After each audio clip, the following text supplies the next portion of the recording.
Well, we're so pleased to welcome you back on a new year. So happy New Year 2023. Hopefully you all had a nice Christmas and looking forward to the year ahead. What we don't know what the Lord has in store for us or what opportunities we'll have, but we know that wherever we are, the Lord is with us. And that's why today's psalm is probably really perfect for a new year, Psalm 46. Um, so let's just get to it and follow along as I read. God is our refuge and strength, an ever-present help in trouble.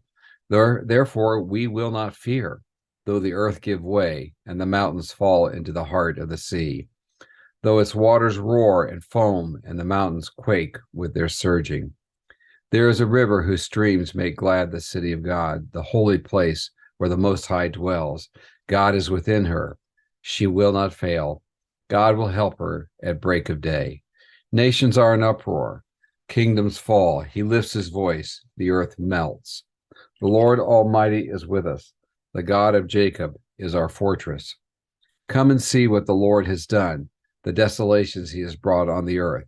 He makes wars cease to the ends of the earth. He breaks the bow and shatters the spear. He burns the shields with fire. He says, "Be still and know that I am God.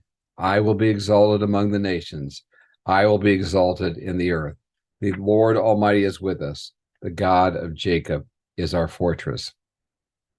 Well, this psalm was written probably during the reign of King Jehoshaphat, who was a righteous king of Judah. By that time, the kingdom had split between Israel and Judah, and Judah was alone. Israel, of course, was an enemy at the time. And there was a time during Jehoshaphat's reign when the Moabites formed a coalition, were coming against Judah and Jerusalem. And so we think this is when the psalm was written. We don't know who wrote it. It's anonymous, but it certainly is a beautiful one. Later on, Martin Luther would use this psalm as the basis of his great hymn, "A Mighty Fortress is Our God." So it has a lot of meaning to us. It especially became meaningful to the Jews during the times of their captivity, first with Babylon, and then later on under the Romans when there was the great diaspora where the Jews spread throughout all the world. And even to the present time, of course, the Jews are not entirely united. Some are in Israel, but many live in other parts of the world. And we really find a wonderful concept here about God is our refuge and strength. Well,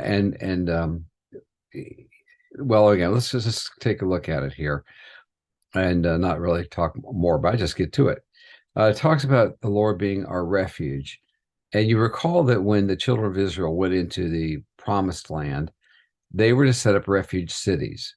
Refuge cities were for people who accidentally, what we call today manslaughter, accidentally killed somebody, did not intend to, but so that the families would not take vengeance on them, they could flee to one of these refuge cities, and there they would be safe to dwell, and no one could come after them there.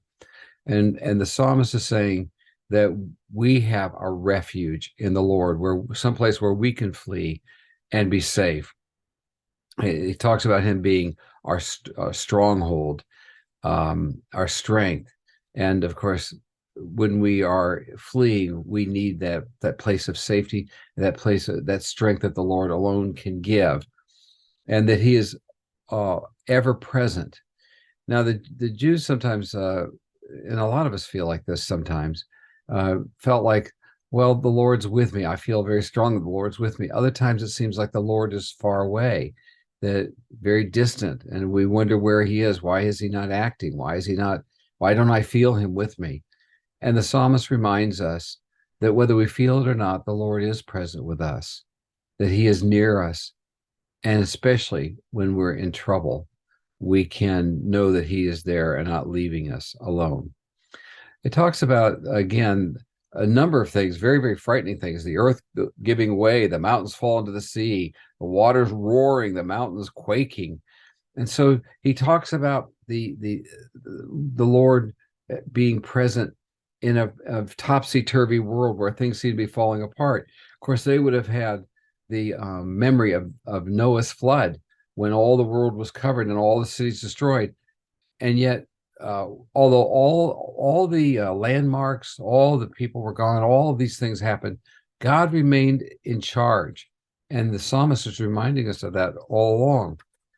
Now, the earth seems to be, of course, unchanging and solid, but the sea to the Jews, again, the Jews had a great distrust for the sea because they saw it as menacing, as something that was restless, something that they couldn't control and they couldn't depend upon because it could change with a storm.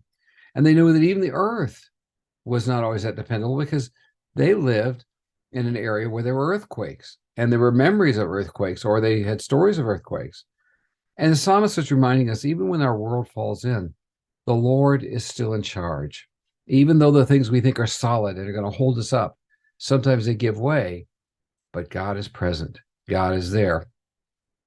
In the 4th through the 7th verses, he talks about the city of God. Now, of course, he was referring to Jerusalem, but that became, because it had the temple in it, that became the symbol of God's presence, not just for the municipality that was Jerusalem, but for the nation that was there, and more so as a place where even when people were away from Judah, when they thought back to what is a picture in my mind of my home land, it would be the city of Jerusalem, sitting there on the mountains. And he's saying, we are, when all these menacing things were happening that we just talked about, that there is I know the city of God is there. I know it is there. It is not moved. It is in its place. And he goes to this kind of peaceful idea of this river flowing by it, and really quite beautiful. And he talks there about the Lord is within her, and she will not fail. God will help her at the break of day. And the idea here is, and we know it, if we can just make it through the night, the dawn will come. And he's saying to the people of the Lord, we know that even though we might have a dark night, the Lord is going to come through, just like the sun comes through in the morning and ends the night. The Lord will come through in our time of trouble and get us through there. And then he goes back into this kind of back to the idea of things being in an uproar. He said, well, if it says it in the 6th verse, nations are in uproar, kingdoms fall. He lifts his voice, the earth melts. But in the 7th verse, the Lord Almighty is with us. The God of Jacob is our fortress. So even though nations might crumble, the Lord is with us, and he's going to take care of us. He's going to be present in those awful things. And then it goes even further, talking about, again, what's going on in the world. The 8th verse, come and see what the Lord has done, the desolations he has brought to the earth. But look, he makes wars to cease. And when he says this when he says come and see, he's saying, look beyond the present scene. Look beyond this moment. Look with your heart and see, and remember that God is going to show you his acts and his power within the world. He makes wars to cease.